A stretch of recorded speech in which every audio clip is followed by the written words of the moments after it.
Well, thank you very much, Ken Workington. Welcome, everybody, to a Saturday night. And yes, indeed, we are joined by Yannick Gingras, who is now our third leading driver here at the Big M at a Grand Slam on Thursday night. You've been on a roll, and you're about ready to get really busy. When Chester opens, you're going to do the day-night thing?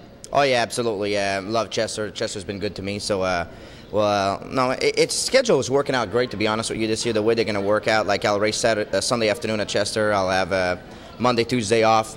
Wednesday afternoon at Chester, so like it gives me 4 nights to be home with the kids. So I'm loving it. Actually, I'm gonna have to work hard on Thursday and Friday, but you know everybody else works hard too, so it's working out pretty good for me. Well, maybe you will have a chance to work on your bowling. We are going to show a little footage here. Yannick did a commercial for Tioga Downs last year. The idea was you're going for a turkey, which is 3 strikes in a row. Now here's your bowling in the driver's room for this commercial. Obviously, when you were a kid growing up, you didn't spend a lot of time at the bowling alley, did you? No, I played hockey. Yeah. No, not much bowling for me. No, as you can see, I was not really good, missed by a lot.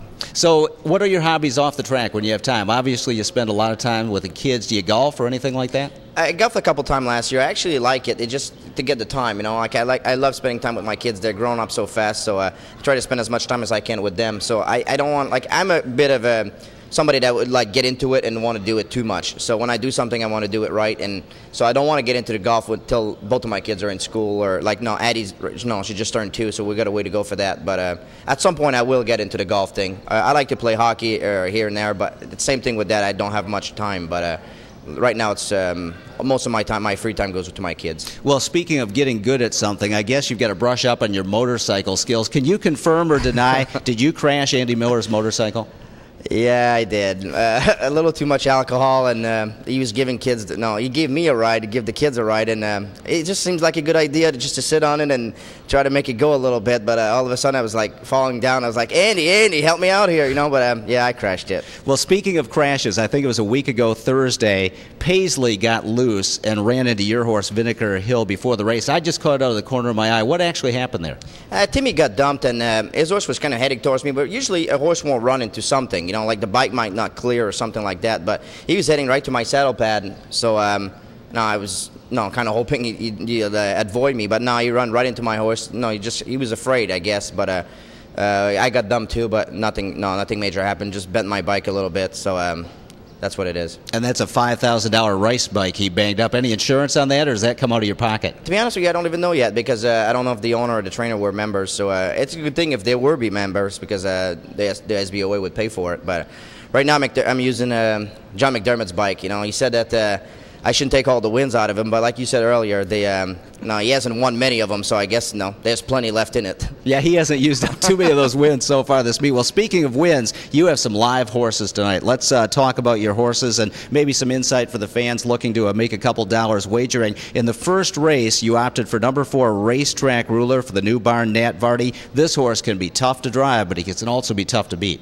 Yeah, he's definitely a fast horse. Nat seemed to like him, and I talked to him a little bit ago. He said he should be okay. He's definitely a speed horse, so that's what we're going to get tonight. See if the speed hold up, and he's definitely not an easy horse to get along with. I drove him before, and I did okay with him before, so I don't see no problem there. Now the second race, you have a long shot that I actually like. That's number 7 Fulfilled. He was a pretty good colt last year. I think he was in the Metro Elims.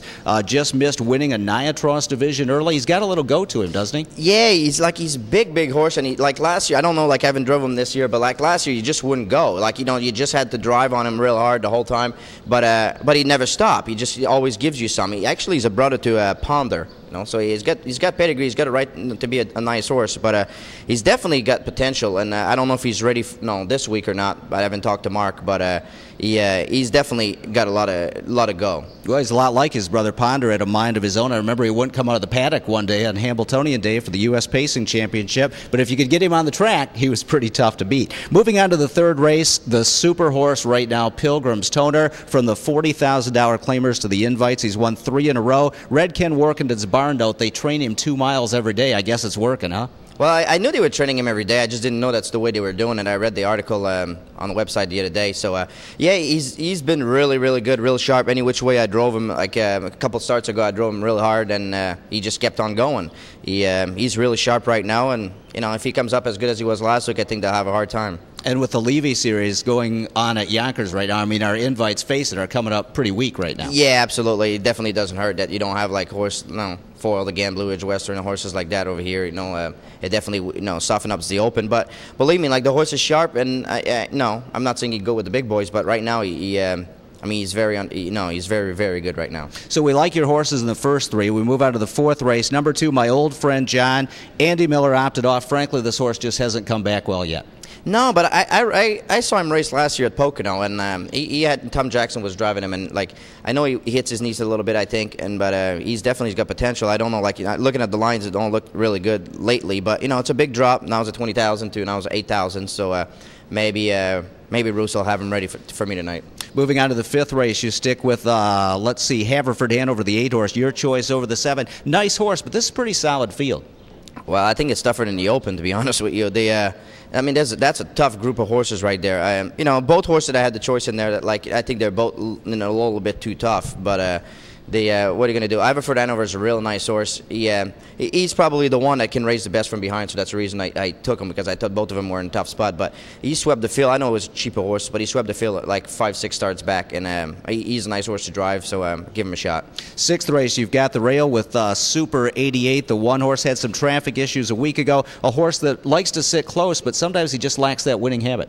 Yeah, like last year he didn't, you know what I mean? Like this year it seems like I just can't put him in the right spot. Last week I was locked in. The week before, a couple times I was first up. So I don't think the last week's spot hurt him, because he needed one of those trips. I brutalized him a couple times, so I figured last week can only help him, make him a little braver. But I was looking at that program, and I think he's got a great shot today. If I can somehow work out a trip for him, I think he'll be real tough. Well, if you're keeping score over there on the side, that's 4 winners for Yannick so far tonight, maybe 5. Moving on to the 7th race, number 1, ARTMENDOUS. Dave Miller opted off. You would think he's probably going to need a race or two? Yeah, I would think so. He hasn't raced in 3-4 months. I don't think I ever drove him before. I know he's a little guy, but I don't think I ever drove him. But I think he's probably one of them that hit the fence and try to hopefully shake loose late. 8th race, you've got the rail again. Good draws tonight for you. Filthy Rich, who was just vicious good last time out, and even though he's in for 40,000, it's still a 4-year-old age-restricted claimer. Yeah, most of them ain't really, like if you look at the field, like except maybe the 5, and the 2 maybe they were all against him last time.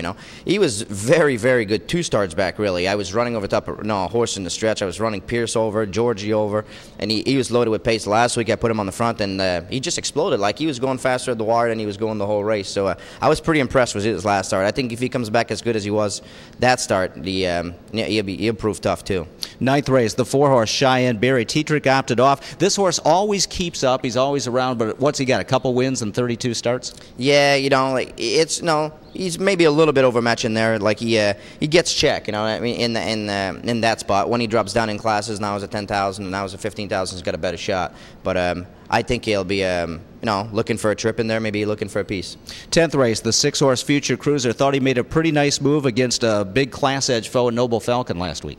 Yeah, he did. Like it's another one too that just seems to always in the wrong spot. Like, no matter which way I drive him, it seems like it's never working out. He's got talent. He's got potential. I thought he would. When they claim him, I thought he'd do good. I liked him. I raced him one time for Nifty last year at Chester, and I thought he was a nice horse. But he just seems to. It's not working out for him, I guess, but hopefully tonight it does. 11th race, the 8-horse Taka Shigamichi. Sears opted off. He was fair last out beyond Martha Maxine. Yeah, he was okay. I thought he had a great trip. He finished 4th. He probably should have been 2nd or 3rd. But from out there, I think he's more of a horse that got one good move. So from all the way out there, maybe take him back and try to move him on the end of it. If they battle out early, maybe he's got a better shot. 12th race, you've got the rail with the 1 A&G's winner. Pierce opted off this one. This race actually came up pretty tough, even though he's dropping. Yeah, he did actually. The Pangiorno was probably the horse to beat in there, I would think. But he dropped himself, and I think he'll be up front George scratching there, so that doesn't hurt. I think he's got a shot, but I think the 4 would be tough to beat. But Mark, I talked to Mark yesterday. Mark said he'd be good, so we'll give him a shot. So by the 13th race, you could be looking for your 7th or 8th winner of the night here. Number 2, A Million Pennies. You picked this one over the 4. Has gate speed. Yeah, he does, and he's a nice horse to drive. I've drove him a few times. It's another one too. He's not the biggest winner that there is, but he's always there for a piece. So hopefully we get lucky, trip him out, and maybe he'll be in a winner's circle. But it's one of those nights when you think you have a little power, and I'll probably go home with no winners. So.